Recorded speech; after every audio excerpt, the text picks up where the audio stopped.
CM बोले, मंत्रिमंडल विस्तार में सबको मिलेगा प्रतिनिधित्व। गृह विधानसभा क्षेत्र नादौन के दौरे के दूसरे दिन मंगलवार को सेरा विश्राम गृह में मुख्यमंत्री सुखविंदर सिंह सुक्खू ने जन समस्याएं सुनी। इस दौरान सैकड़ों की तादाद में स्थानीय लोग मौजूद रहे। इस मौके पर मीडिया कर्मियों से रूबरू होते हुए मुख्यमंत्री सुखविंदर सिंह सुक्खू ने मंत्रिमंडल के विस्तार के सवाल पर कहा कि जब मंत्रिमंडल विस्तार होगा तो सबको प्रतिनिधित्व मिलेगा। नगर निगम शिमला के चुनावों को लेकर मुख्यमंत्री सुखविंदर सिंह सुक्खू ने कांग्रेस प्रदेश अध्यक्ष प्रतिभा सिंह चुनावों को लेकर कार्य कर रही हैं। वह इस सिलसिले में सुबह शाम अपडेट ले रहे हैं। केंद्रीय मंत्री अनुराग ठाकुर व नेता प्रतिपक्ष जयराम ठाकुर के प्रदेश सरकार पर फिजूल खर्ची करने के आरोपों पर मुख्यमंत्री ने कहा कि भाजपा नेता बजट को देखकर बुखला गए हैं। 75 साल के इतिहास में ऐसा पहली दफा हुआ है कि योजनाओं को बजट प्रावधान के साथ लागू करने की दिशा में कार्य किया गया है। रोजाना हिमाचल के लिए हमीरपुर से उषा चौहान की रिपोर्ट।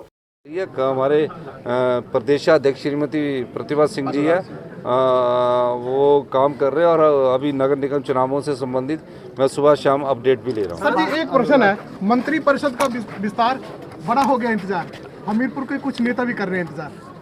नहीं, जब होगा तो सबको हमीरपुर के और सबको प्रतिनिधित्व मिलेगा जब होगा। सर एक लास्ट सर जी क्या बयान देते हैं, किस प्रकार का बयान देते हैं, मैं उस पर ज़्यादा टिप्पणी नहीं करना चाहता। जब से हमारा बजट आया है तब से वो बुखला गए हैं कि ये बजट तो हम चुनावों के वक्त देते थे, लेकिन हमारी सरकार आर्थिक तंगी के बावजूद भी, आर्थिक बदहाली के बावजूद भी जो हिमाचल की जनता है उसकी सेवा करने में लगी हुई है।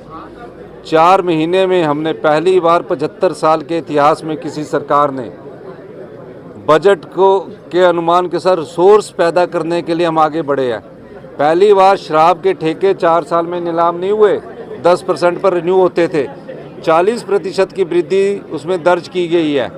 वाटर सेस लगाकर हिमाचल की जनता पर कोई सेस नहीं लगाया। हिमाचल की जनता के अलावा जो हमारे प्राकृतिक संसाधन है, जो बहता पानी है, बहता सोना, उस पर हमने टैक्स बढ़ाकर अपनी आय बढ़ा रहे हैं और जो भी हमारी आय के साधन है उससे आर्थिक बदहाली से बाहर निकलने की कोशिश कर रहे हैं।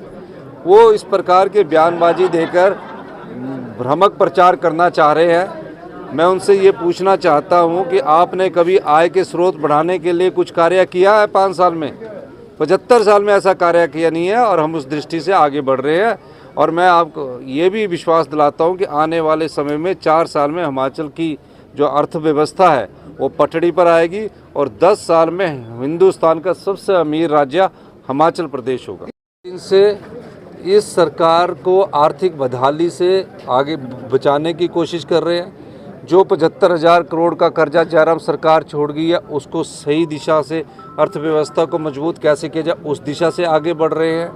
और 100 दिन में हम रात के 12-12, 1-1 बजे इसलिए काम कर रहे हैं हिमाचल की जनता के लिए ताकि हम अपनी अर्थव्यवस्था को पटड़ी पर लाएं।